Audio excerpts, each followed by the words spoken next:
मामले में एनकाउंटर भी हो चुका है, बाकी अभी जो बचे हैं उनका भी होगा। आप निश्चित रहिए, सब वहीं जाएंगे। कोई अपराधी या कोई बदमाश भाग रहा है तो पुलिस अपने बचाव में, अपनी रक्षा के लिए तो उस बदमाशों पर फायर में उसमें वो दुर्घटना में मर जाते हैं। अगर खून के बदले खून नहीं मांगेंगे तो एक तरफा हिंदुओं के बच्चे ऐसे ही रोज मरते हैं। सबका फन कुचल दिया जाएगा। समाजवादी या कांग्रेस की सरकार नहीं है, भारतीय जनता पार्टी की सरकार नहीं। जैसे कि हमारे देश में भाईचारे की लगातार बात होती है, हम भाई भाई करते रहते हैं और लगातार हिंदू चारे बनते चले जा रहे हैं, तो इसके बारे में आप क्या करेंगे? ये सोचना उन्हें है कि कहाँ हमें दोस्ती करनी है और कहाँ नहीं दोस्ती करनी है।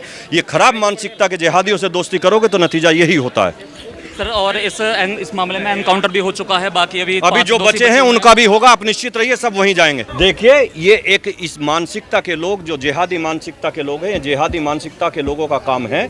और इस तरीके की जिहादी मानसिकता जो पनप रही है, आपने देखा होगा, एक जिहादी को ऊपर पुलिस ने पहुंचा दिया है, बाकी भी जो पकड़े गए हैं उन्हें कोर्ट के जरिए ऊपर पहुंचाया जाएगा, जो भागे हुए हैं उन्हें भी ऊपर पहुंचाया जाएगा, बक्सा कोई नहीं जाएगा। और जांच इस बात की होनी चाहिए कि इन कॉलोनियों में, ये देखिए, इस कॉलोनी में बसाए नहीं गए हैं, ये आके बसे हैं। कहां से आके बसे हैं? मैं देख रहा हूं, बहुत से वीडियो देख रहा हूं, हर आदमी कह रहा मैं यहाँ का नहीं हूं, मैं यहाँ का नहीं हूं। बोल रहे हैं। मैंने एक पीछे बयान सुना था एक मौलाना का कि जिहाद तो प्यार का शब्द होता है। अरे किस मौलाना ने जिहाद किया? अगर जिहाद किया था, एक 17 साल का बच्चा मरा था, ये मौलाना सड़कों पे आते और जिहाद पे उतरते और कहते कि उन्हें फांसी की सजा देनी चाहिए, उन्हें मार दिया जाना चाहिए। लेकिन एक मौलाना के मुंह में दही जम गई सबके में, कोई आकर नहीं बोला। असद के घर पर नोटिस भी चस्पा किया। आप निश्चित रहिए, बुलडोजर से नीचे गिराया जाएगा।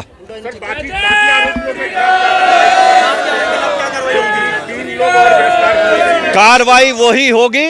आप निश्चित समझिए, हत्या की सजा 302 की सजा जो होती है वही सजा उन्हें मिलेगी, निश्चित रहिए। परिवार से मिले क्या? परिवार संतुष्ट है असद के? परिवार एकदम संतुष्ट है, परिवार सरकार से संतुष्ट है, परिवार सब लोगों से संतुष्ट है। परिवार की मदद हो रही है, सरकार पैसे से भी मदद कर रही है। देखिए, किसी का बच्चा चला गया, वो वापस नहीं लाया जा सकता। उस परिवार को न्याय मिले, सरकारी नौकरी मिले, और हम लोग भी मदद कर रहे हैं। हम अपने पास से भी 1 लाख रुपए में देके जा रहा हूं। मैं 1 लाख रुपए की मदद मैं भी कर रहा हूं, बाकी और लोग भी कर रहे हैं। लेकिन सर, ये मानसिकता आखिर इनकी कब तक रुकेगी? सबका फन कुचल दिया जाएगा। समाजवादी या कांग्रेस की सरकार नहीं है, भारतीय जनता पार्टी की सरकार नहीं। सर, पुलिस ने एनकाउंटर तो कर दिया है, लेकिन हम उनके माता पिता से, स्थानीय लोगों से बातचीत कर रहे हैं, तो वो कह रहे हैं कि पुलिस ने एनकाउंटर नहीं किया, ये सिर्फ एक दिखावा है। तो वो प्रशासन पर ही सवाल उठा रहे हैं। इस बारे में आप क्या कहेंगे?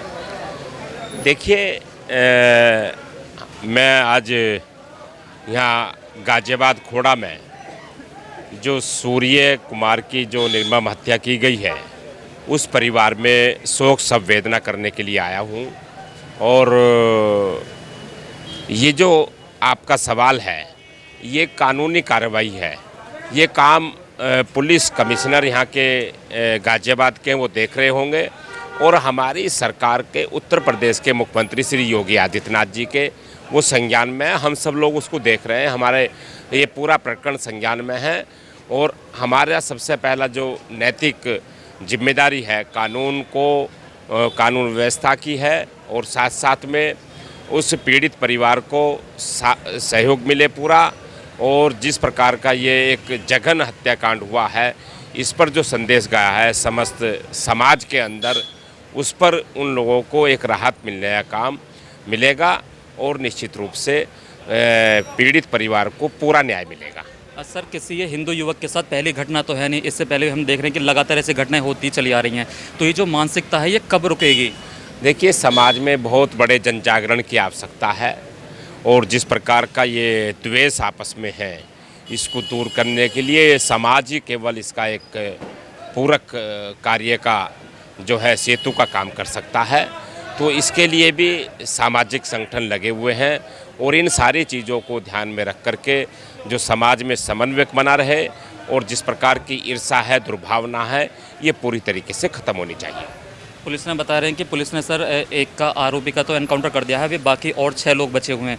तो आप कितनी जल्दी कार्रवाई की उम्मीद करते हैं कि उनके साथ भी एनकाउंटर हो, या फिर वो सिर्फ गिरफ्तारी होनी चाहिए? देखिए,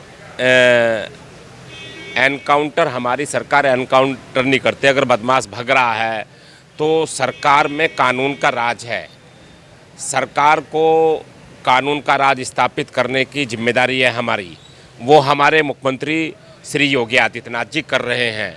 और एनकाउंटर का जहाँ प्रश्न है, वो प्रश्न केवल ये है कि अगर कोई अपराधी या कोई बदमाश भाग रहा है तो पुलिस अपने बचाव में, अपनी रक्षा के लिए तो उस बदमाशों पर फायर में उसमें वो दुर्घटना में मर जाते हैं। देखिए, मैं इस मामले को सिर्फ ये कहना चाहती हूँ कि सूर्या जो है ना तो पहला बच्चा था जो जिहाद की भेंट चढ़ा, ना ये आखिरी है। और इसके लिए जिम्मेदार वो मुस्लिम मौलाना है जिन्होंने दिन रात मस्जिदों में तरकीब कर करके अपने नाबालिग मुल्लों को ये सिखाया कि हिंदुओं का गला काट दो। इसके लिए जिम्मेदार हमारे धर्मगुरु हैं जो किसी भी ऐसी हत्या पर बोल नहीं रहे हैं बाहर निकल के। हमारा कोई धर्मगुरु बोलता ही नहीं है। और इसके लिए जिम्मेदार हमारे नेता हैं जो हमें सबका साथ सबका विकास की जो चटनी चटा रहे हैं, चूरन चटा रहे हैं। सबका साथ सबके विकास के नाम पे हिंदुओं के बालक रोज क्यों मर रहे हैं? मुसलमान का बच्चा तो एक भी नहीं जा रहा ना। और फिर बाद में आप एनकाउंटर करके क्या किसी का बच्चा वापस ला सकते हैं? भाई एनकाउंटर ठीक है, आपने न्याय किया, न्याय है, मैं खुश हूँ, उसके एनकाउंटर से मैं बहुत खुश हूँ, लेकिन सूर्या तो वापस नहीं आएगा ना। और उसके बाद दूसरा कोई सूर्या नहीं बनेगा, इसकी गारंटी कौन लेगा? तो देखिए, हम तो इस टाइम ये चाहते हैं कि यहाँ हिंदू पलायन, जितनी बहनों से मेरी बात हुई है, ये सब पलायन करने की स्थिति में है। तो यहाँ इस गली में जितने, क्योंकि ये सब कह रहे हैं हम किराए पे हैं, अगर ये किराए पे हैं तो बाहर निकालो भाई, ना फेंको इन्हें निकाल के बाहर, किराए वालों को यहाँ क्यों रखना? तो इनको बाहर निकाला जाए। और दूसरा जो सबसे ज़रूरी है, इनके जितने भी प्रतिष्ठान हैं उनका सामाजिक बहिष्कार होना चाहिए। इनसे सामान लेना देना बंद करो, अपने बच्चों को इनसे दूर रखो, बच जाओगे। नहीं तो भैया हर घर में सूर्या, एक उसे मैं ऐसे ही रोने आती रहूँगी। तरुण के बाद 12वां बच्चा है जिसे मैं रोने आई हूँ आज। जैसे आप कह रहे हैं एनकाउंटर से भी कुछ नहीं होने वाला है, तो आपको क्या लगता है कि ये चीज़ें कैसे रुकेंगी फिर? देखिए, एनकाउंटर आपने उस एट प्रेजेंट उसे मार दिया, तरुण के उसका तो एनकाउंटर भी, चिराग मार दिया अभी एक लड़का, कितनों का एनकाउंटर करोगे रोज? और एनकाउंटर कोई प्रक्रिया नहीं है न्यायिक। डर, अगर एनकाउंटर का डर होता तो ये मारते क्यों तुम्हें रोज? अरे वो तो खुश होते हैं, उन्हें वो नहीं, उनका रोल मॉडल बन गया वो लड़का कि भाई और 50 लोगों को जो है इसका रोल मॉडल बन गया कि तुम भी मारो। तो एनकाउंटर, देखिए, न्याय हो सकता है कि माँ के कलेजों को थोड़ी ठंडक पड़ जाए, लेकिन एनकाउंटर इलाज नहीं है। इलाज है ये माएँ सारी बिल्कुल तत्पर हो जाएं, मुल्लों और मुल्ली लड़कियों के साथ अपने बच्चों का उठना बैठना बंद करें, अपने घर से अगला जो घर है किसी कीमत पे मुसलमान को ना लेने दे, तब तो तुम बचोगे। अपने मोहल्ले तो अपने रखो। और तरुण की गली में मैं गई, उसके यहाँ भी 30 मुसलमान, मतलब हिंदू थे, 7 परिवार मुसलमान थे। वो लड़का सामने खड़ा करके मार लिया। अरे तुम एक एक पत्थर उठा के मारते तब वो तुम्हारा बच्चा बच जाता।